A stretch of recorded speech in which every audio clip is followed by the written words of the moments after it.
Bueno, ahí les voy a compartir, hice algo medio rapidongui.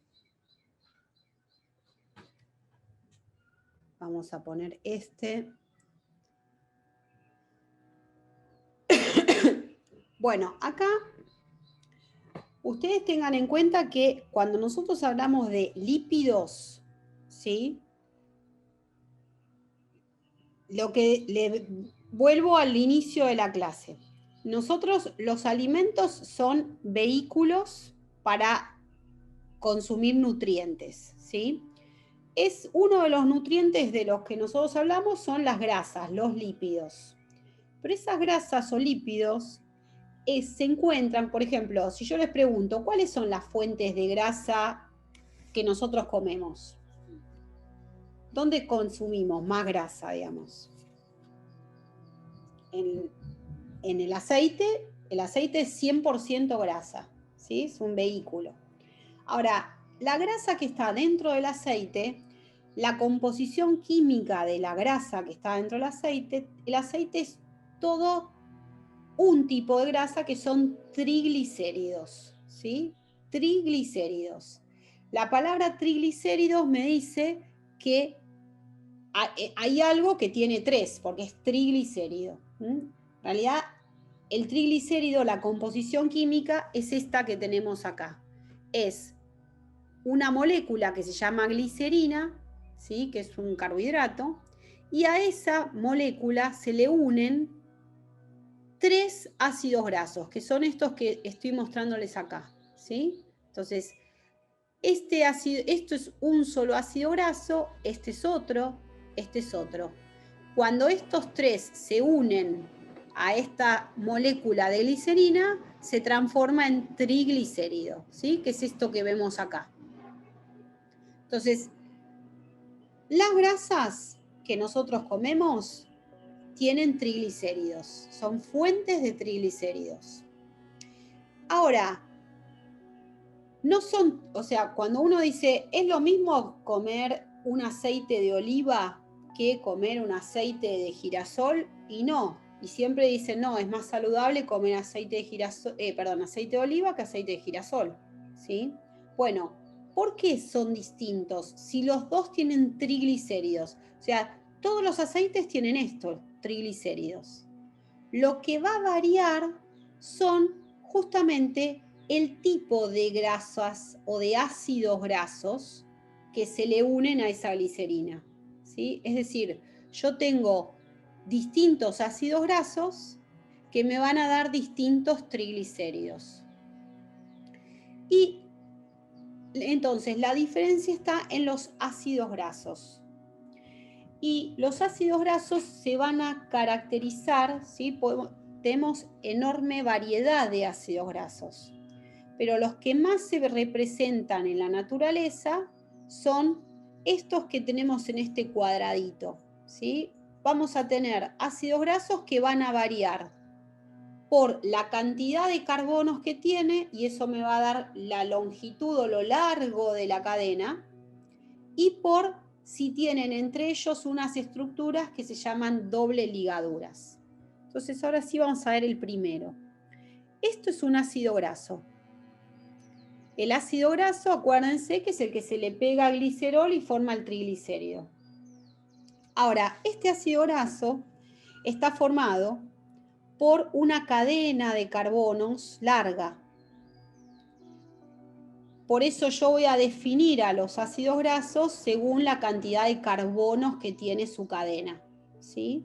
Puedo tener un ácido graso de cadena corta, es decir, cadena corta se considera de 4 a 6 carbonos. Ven que acá los carbonos están en negro.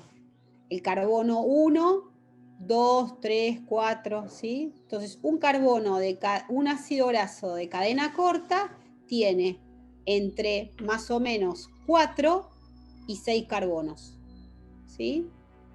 Un ácido graso de cadena media tiene entre 6 y 12 carbonos. Y un ácido graso de cadena larga, entre 6 y 14 carbonos, 14, 16.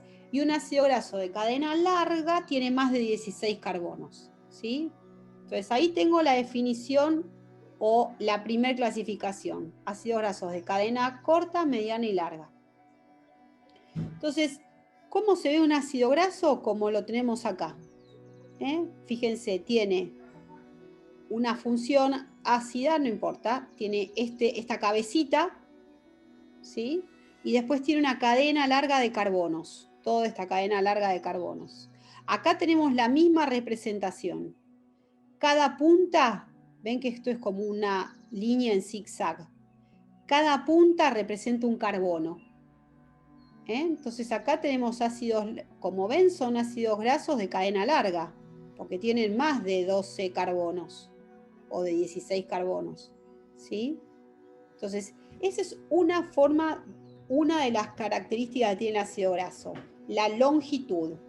Y ahí digo ácido graso de cadena corta, mediana o larga. Pero después, entre los ácidos grasos, ¿sí? Entre los carbonos, puede haber una unión, que sería cómo están unidos, ¿sí? por una línea, o pueden tener una doble unión, ¿sí? Cuando tienen una doble unión, hablamos de insaturación. Cada doble unión o doble ligadura, cada unión doble que ocurre entre dos carbonos, se lo llama doble ligadura y eso, digamos, y a eso se lo llama insaturación. La insaturación es la doble ligadura, esa doble línea, ¿sí? Entonces, en función de eso, yo puedo tener ácidos grasos que no tienen doble ligaduras, entonces son saturados, no tienen insaturaciones, ¿sí? Un ácido graso es saturado porque no tiene doble ligaduras, como me muestra este cuadrito. O puedo tener ácidos grasos que tengan una sola insaturación o doble ligadura. Por eso se habla de monoinsaturados, ¿sí? Por ejemplo, este ejemplo de acá abajo, fíjense, es un ácido graso que tiene 18 carbonos, porque me lo dice acá el numerito, pero que tiene además una doble ligadura. Entonces es un ácido graso largo, de cadena larga, porque tiene 18 carbonos, monoinsaturado, porque tiene una sola doble ligadura, una sola insaturación. Y después puedo tener ácidos grasos de cadena larga, pero que tienen más de una doble ligadura. Ahí voy a decir que son poliinsaturados, cuando tienen más de una doble ligadura o más de una insaturación, ¿sí? Entonces, teniendo en cuenta esto, los ácidos grasos los clasifico en cortos, medianos, largos, por la cantidad de carbonos, y en saturados, monoinsaturados o poliinsaturados, sin doble ligaduras, con una sola doble ligadura o con más de una doble ligadura, ¿sí? Hay una característica que tienen, digamos, esto que tienen una doble ligadura, que es una característica química, les hace cambiar la configuración espacial. Cuando no tienen dobles ligaduras, cuando son ácidos grasos saturados, el ácido graso es así largo, ¿ven? Como si fuese una línea larga. Pero cuando aparece una doble ligadura, lo tuerce al ácido graso, ¿sí? ¿Ven que acá lo curvó? Entonces, eso hace que tenga las propiedades saludables que tiene. ¿Por qué? Porque este ácido graso que tiene esta doble ligadura que va a ocupar más espacio, cuando ese ácido graso se meta en la membrana plasmática de la célula, cuando se meta en la membrana celular, va a hacer que la membrana celular sea más flexible. Y si la membrana celular es más flexible, la célula dura más tiempo, ¿sí? Entonces, esa es una de las características que le da, digamos, lo saludable a los ácidos grasos insaturados o poliinsaturados, ¿sí? Ahora, sabemos, nos quedamos con esto, ¿sí? Tenemos ácidos grasos saturados, monoinsaturados y poliinsaturados. Que, recuerden, en el alimento están enganchados en un triglicérido, ¿sí?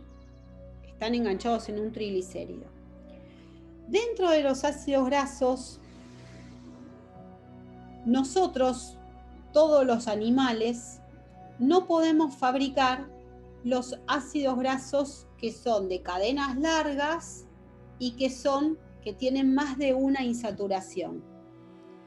Por eso para nosotros esos ácidos grasos son esenciales. Los tenemos que comer con los alimentos. Y a los peces les pasa lo mismo, ¿sí?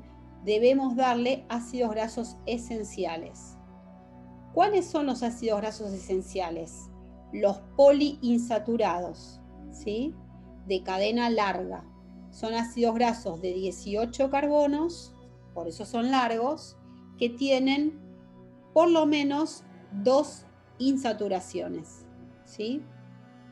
Esos son los ácidos grasos esenciales. ¿Cuáles son? El ácido graso linoleico, que es omega 6, y el ácido graso linolénico, que es omega 3, ¿sí? ¿Qué es esto de los omega? Vamos a hablar de un ácido graso, va a ser omega si es poliinsaturado en general, ¿sí? O sea, va a tener que ver con la insaturación. Vieron que nosotros nombramos los ácidos grasos por el largo de la cadena, ¿sí? Entonces vamos a decir, este ácido graso lo estoy calculando. Acá está el carbono 1, carbono 2, carbono 3, 4, 5, 6, 7, 8, ¿sí? Los voy numerando. Ahora, cuando le doy la nomenclatura omega, empiezo, digamos, ¿de qué depende que el ácido graso sea omega? De dónde va a estar ubicada su doble ligadura final. Entonces, ahí empiezo a contarlo al revés. En el carbono 20, desde el carbono 20 empiezo a contar dónde aparece la primer doble ligadura. Por ejemplo, este es el último carbono, en este ejemplo que tengo acá.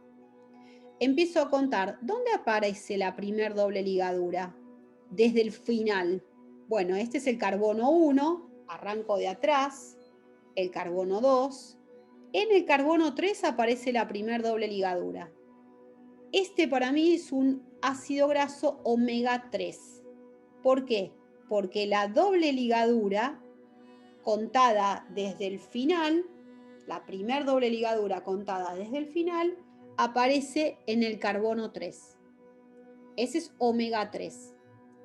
Supongamos que no tuviese una doble ligadura acá, que mi primer doble ligadura empieza acá. Sigo contando, carbono 1, 2, 3, 4, 5, 6.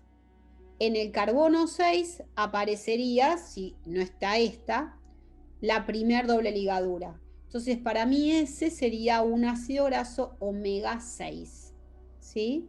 Y si aparece en el carbono 9, sería omega 9, ¿sí? Los que son reconocidos por sus propiedades en la salud, ¿sí? Son el omega 3, el omega 6 y el omega 9. ¿Eso qué significa? Que si yo cuento desde el carbono final, donde aparece la primer doble ligadura, me va a dar la nomenclatura, si es omega 3, omega 6 u omega 9, ¿sí? ¿Queda un poquito más claro esto de los ácidos grasos? Ahí tenemos una pregunta de Carlos. Profe, está muy claro. Sí. Profe, sí, bastante claro y muchas gracias. Y la pregunta sería, ¿el omega 3, 6 o 9 también tiene que ver con el nivel de lo saludable que es o ahí ya es independiente? Sí, sí. A ver, ¿por qué hablamos de que los omega 3 y 6 son saludables, más o menos saludables? O sea, para que les quede en claro lo siguiente. Todo depende del equilibrio celular, ¿sí? Por eso decimos que es saludable o no saludable. Nuestro cuerpo, como el de todos los animales, para vivir necesita tener procesos de inflamación y procesos de antiinflamación. Esto es como si yo les dijera, bueno, nosotros para vivir necesitamos estar en alerta, necesitamos asustarnos, ¿sí? ¿Por qué?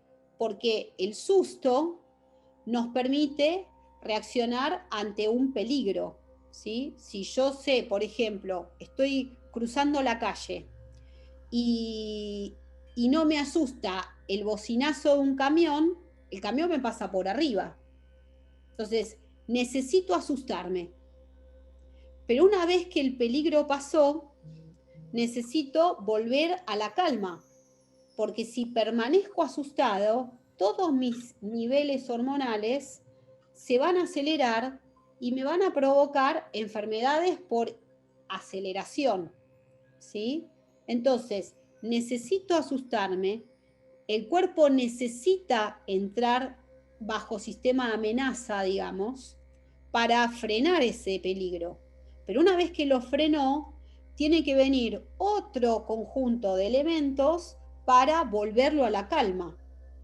Porque si no, mi cuerpo va a estar todo el tiempo estresado, ¿sí? O sea, hay mecanismos de estrés que son necesarios y mecanismos de compensación de ese estrés para bajarlo, ¿sí? En ese sentido actúan los omega 3 y los omega 6. Los omega 6 me permiten inflamarme, me permiten hacer frente a los peligros. Y los omega 3 me permiten volver al equilibrio, volver a la estabilidad. Entonces, para que mi cuerpo esté saludable, hablo del mío y hablo de todos los animales, para que ese cuerpo esté saludable, necesita haber un equilibrio entre el omega 3 y el omega 6. ¿Sí? El omega 6 para inflamar, para reaccionar contra cuando hay estrés, cuando hay amenaza, y el omega 3 para volver a la calma, ¿sí? Ese es el equilibrio. ¿Qué sucede con la alimentación nuestra? Y ahora hablo específicamente de los seres humanos. Nosotros, por la comida industrializada que comemos y por las ventajas tecnológicas que ofrecen, comemos mucho omega 6. Hoy en día nuestra relación omega 6, omega 3, que debería estar ahí, más o menos tenemos que comer 5 partes de omega 6 por 3 de omega 3, está desequilibradísima. Tenemos 20 partes de omega 6 por 1 de omega 3. Entonces, ¿qué sucede? Estamos todo el tiempo inflamando nuestro cuerpo con lo que comemos. ¿Pero por qué? Porque comemos mucho omega 6 y porque nuestro omega 3, que la fuente principal son peces, lo tenemos muy bajo. Entonces, lo que se tiene que tratar de hacer es devolver este equilibrio, porque tenemos mucho omega 6, muchos agentes proinflamatorios y muy bajos agentes antiinflamatorios. Por eso es que se recomienda aumentar el consumo de pescado, porque es la única fuente de omega 3 que podemos tener, ¿sí? Entonces, por eso es que hay que suplementarse con omega 3, tratar de consumir alimentos fuente, pero los alimentos fuentes son muy pocos, son los peces, ¿sí? Entonces, ese es el desbalance que tenemos. Otra forma, a ver, si tengo poco omega 3 y tengo mucho omega 6 y tengo poca fuente de omega 3, tengo que tratar de bajar el omega 6. ¿Cómo lo bajo? Bueno, reduciendo el consumo de omega 6, por ejemplo, aceite de girasol, de maíz, el que comemos siempre. ¿Y con qué lo tengo que reemplazar? Bueno, con otro omega que por lo menos no me suba el 6 y que tenga algún efecto benéfico, el omega 9. Ahí entra el aceite de oliva. Por eso se recomienda quitar aceite de girasol y reemplazarlo por aceite de oliva. El problema con el aceite de oliva es que tiene gusto. Entonces no a todos, o no lo puedo poner en todos los alimentos. Bueno, hay unas semillas de girasol alto oleico, ricas en omega 9, ¿sí?